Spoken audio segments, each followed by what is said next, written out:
When high achievers set a goal, they set it with the expectation that they will achieve it. The great boxer Muhammad Ali never spoke in terms of if I win, he spoke in terms of when I win. When women announce that they're pregnant, they say, I'm expecting. That doesn't mean that they might have a baby or hoping to have a baby. They expect to. In terms of your goals and dreams, expect to win, expect to achieve. Act as if it were impossible to fail. Well, I think once you've determined where you want to go, and then sort of set your purpose and passion towards that end, then you just have to go after it. ライフスタイルは実現できる環境というものがあったんで、もうそれを明確にイメージした時に僕はもう結果が決まったんですね。あとは原因作りをしていくだけ。だからうまくいかないこともいくことも全部受け入れてやり続けることによって絶対にそこに到達できるという、要するにもう成功した人たちのもう例がありますから、それを信じて一つ一つのステップを受け入れてトライしていけば絶対そこにゴールはあると思うんですよね。僕はそれで目標設定を明確にして、ダウンラインの方にも自分がなりたい生き方、それを明確にしてそれを結果として決めて日々全てを受け入れて成長していくようにって話はしてますね。I recently spoke with one of our leaders who talked about his first presentation.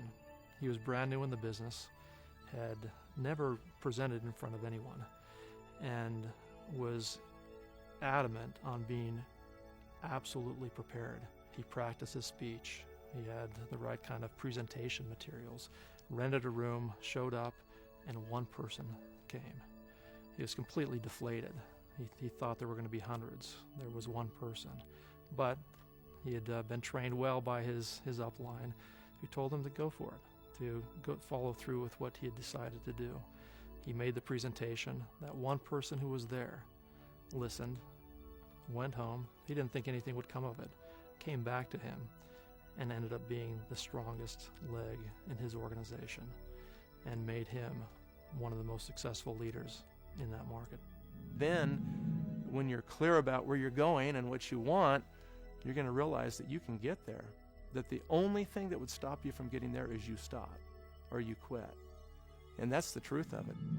I think of a farmer who is now a Blue Diamond distributor, who had no formal training, wasn't a public speaker. In fact, he would make his calls while he was on his tractor plowing the fields. And there was something about him.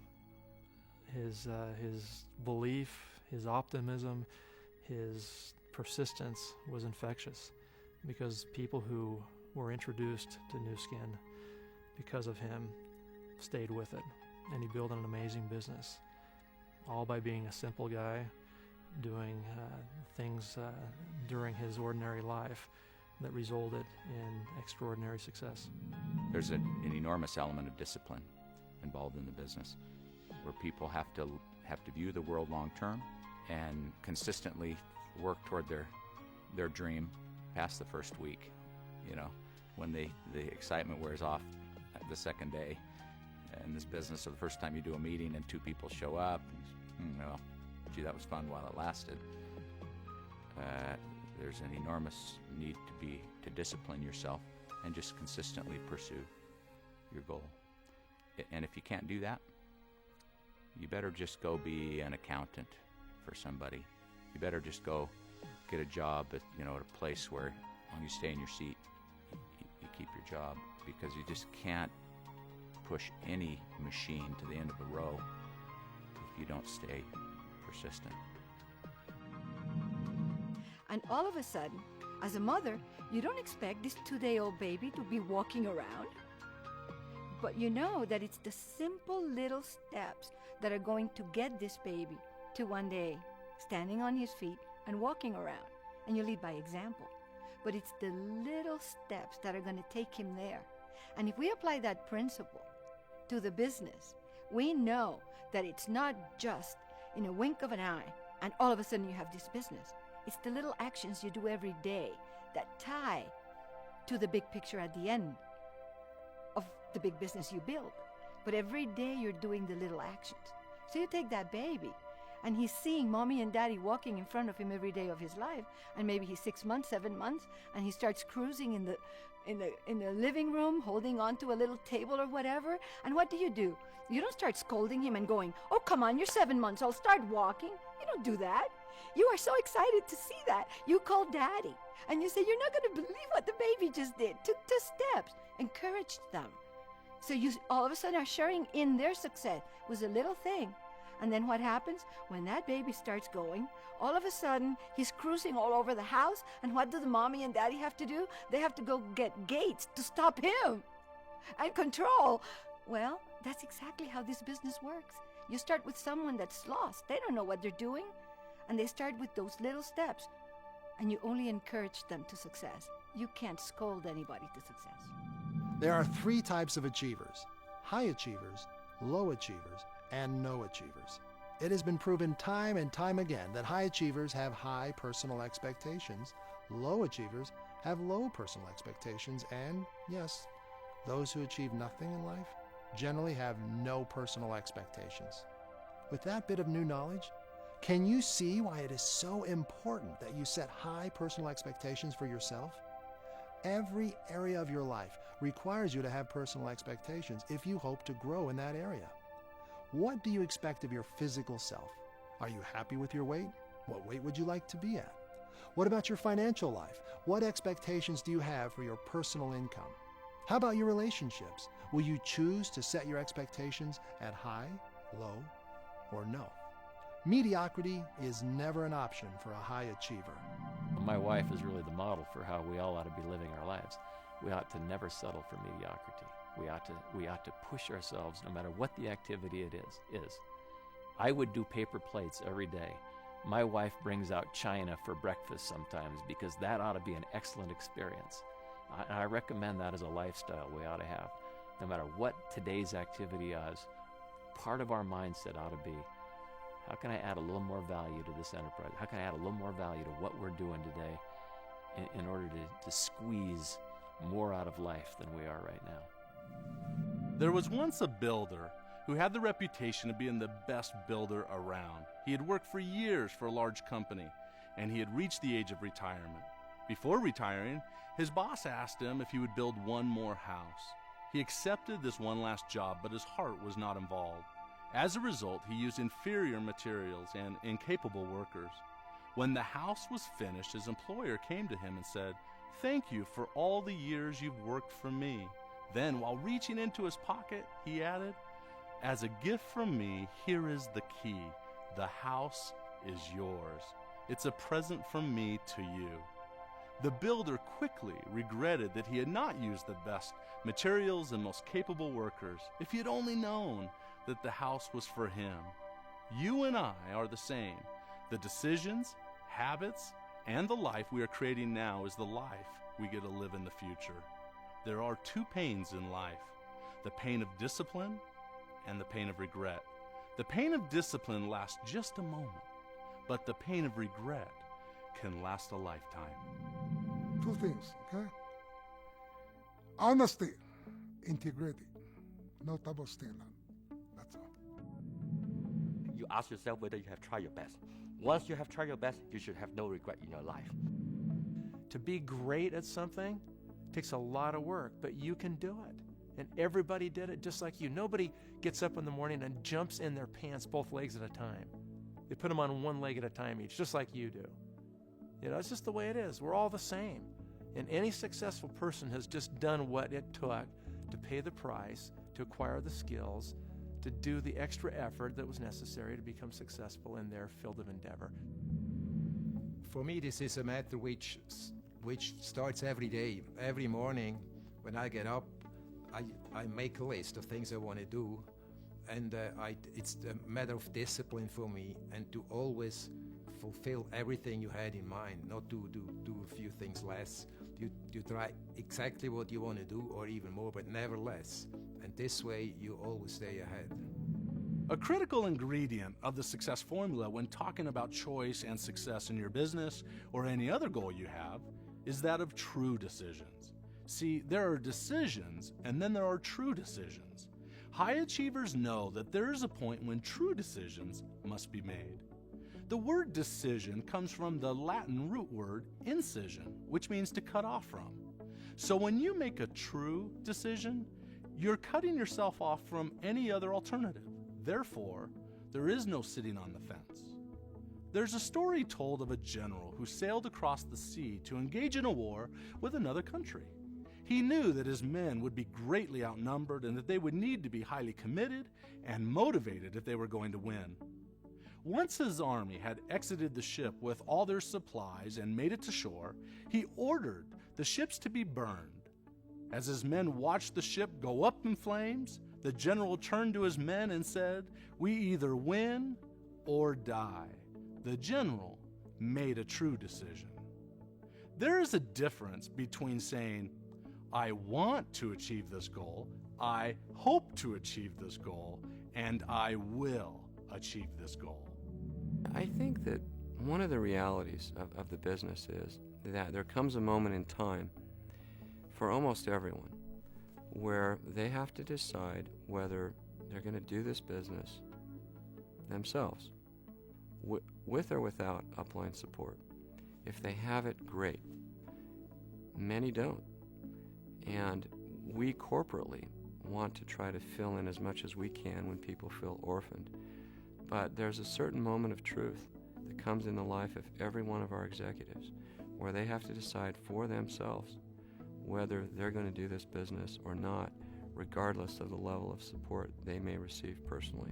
Persistence is an interesting word because persistence is really about the decision. And when a leader takes a decision, when a successful person takes a decision, an entrepreneur takes a decision, the truth of it is the odds stacked against you, they're totally irrelevant. The only thing that's important is the decision. What you've done in your past makes no difference whatsoever. It doesn't matter what happened yesterday. It's your decision today and utilizing today. Facts are not even important when you make a decision. The only thing that's important in terms of persistence is your decision. And that decision has to be connected to daily action. And, you know, our room we'd fill it up, 100 people every night for our meetings. People were enthused and excited. And I'd say to them, well, you know, you're all excited and enthused, but this is not easy. It's a commitment program. It's a work program. And so a lot of you who are all enthused tonight are going to quit and give up. And so your commitment has to be strong enough that you can, in fact, stick with it and go the distance. And then there's not one person in here that can't succeed by finding their way. We asked recently our top leaders what characteristics they felt were important for their success. The number one thing was determination. So knowing, well, just having the attitude that they were going to continue to persevere regardless of what happened.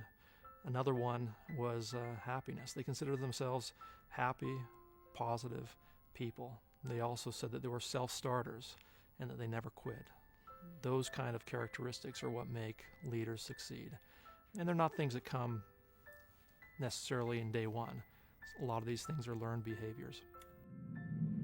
In that process of making your dreams, goals come true, there's always sideballs, curveballs, challenges, difficulties, uphills. There's going to be, experiences that you never thought would occur.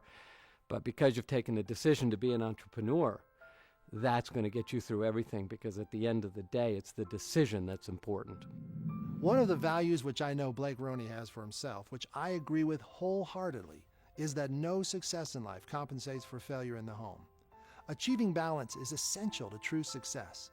Too often, some people, desperate for some level of perceived success, will cast aside their spouse and children with the promise that someday it will all be worth it. Never have I seen that promise fulfilled. Each time someone sacrifices their family in exchange for some level of success elsewhere, the end result is heartache and loneliness. The success formula does not work without balance. When you work, work hard. When you play, play hard. Enjoy the journey and take your loved ones with you for the ride. It does look up front like you need to sacrifice everything to be successful in any endeavor, not just here. It's counterintuitive, but that's not true. almost no one on earth has the stamina to keep up an undesirable lifestyle over the long run in order to be successful. Successful people are people who can design their life in such a way that they're enjoying themselves as they go. They have some level of balance. Rather than sacrificing their family, they're building their family. What we're really talking about, I think, is total prosperity. You know, I believe in a balance of, number one, your spiritual life, you know, what your personal beliefs are. Number two is your financial life. That's also important, but so is your mental condition, your attitude. 85% of success is attitude. 15% is the mechanics of what we actually do.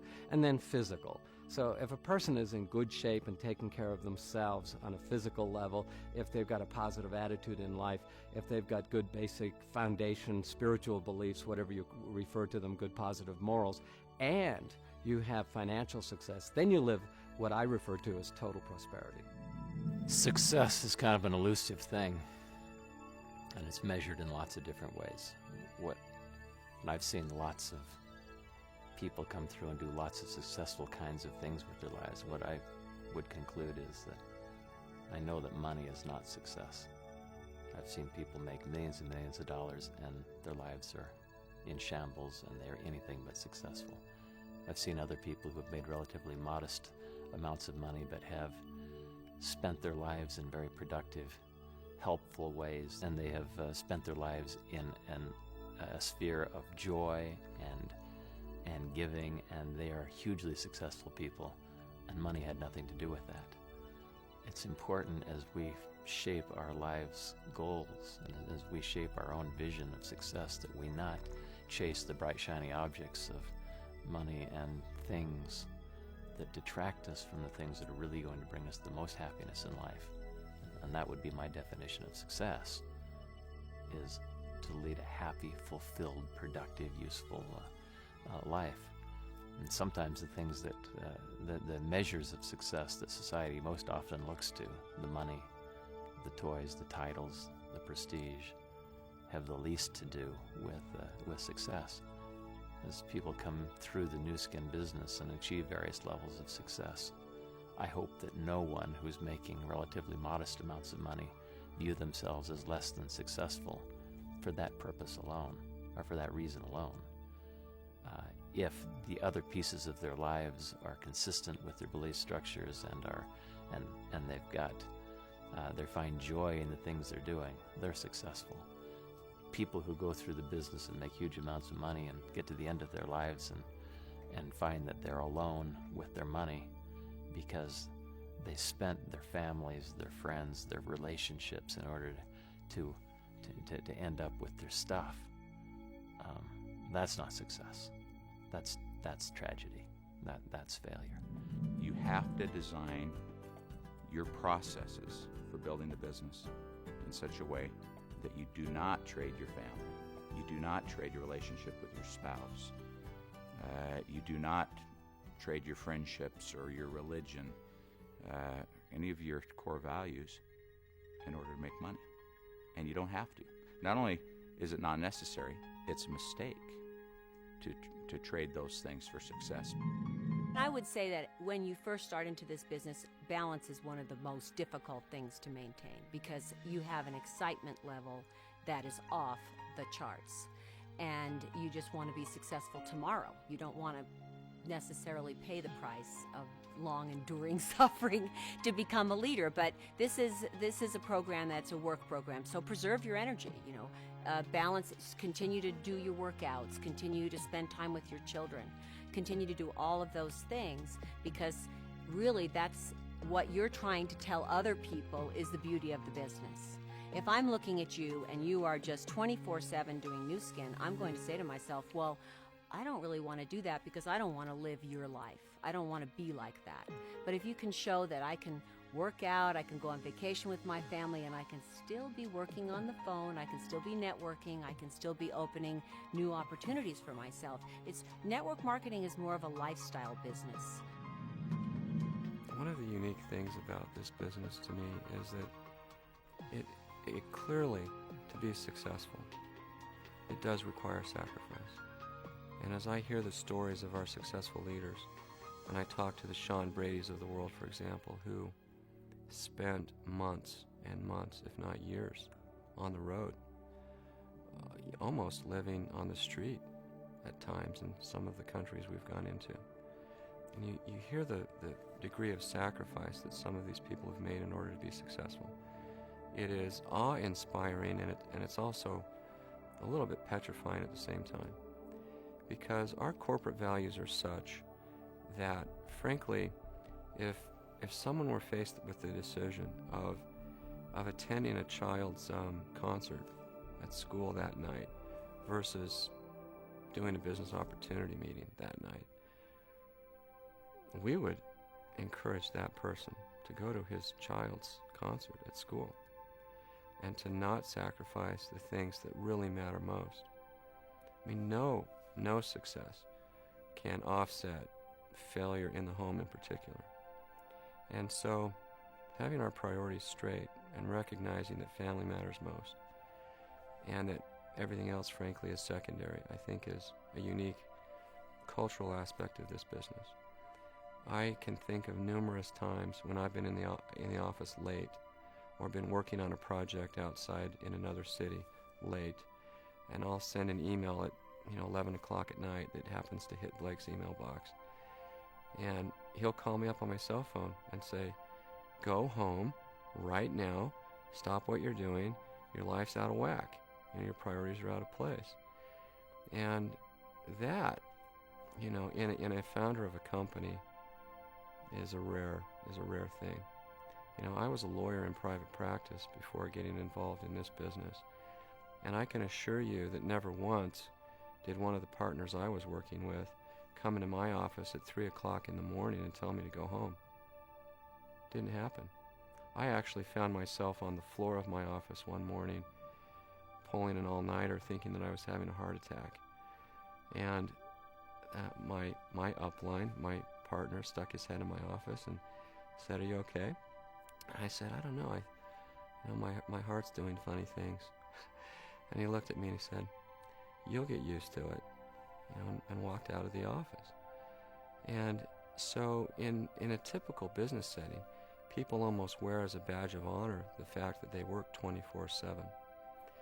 In this business, sacrifice is going to be required. But this is not a business that will ever encourage anyone to sacrifice what matters most in their life in order for them to be successful.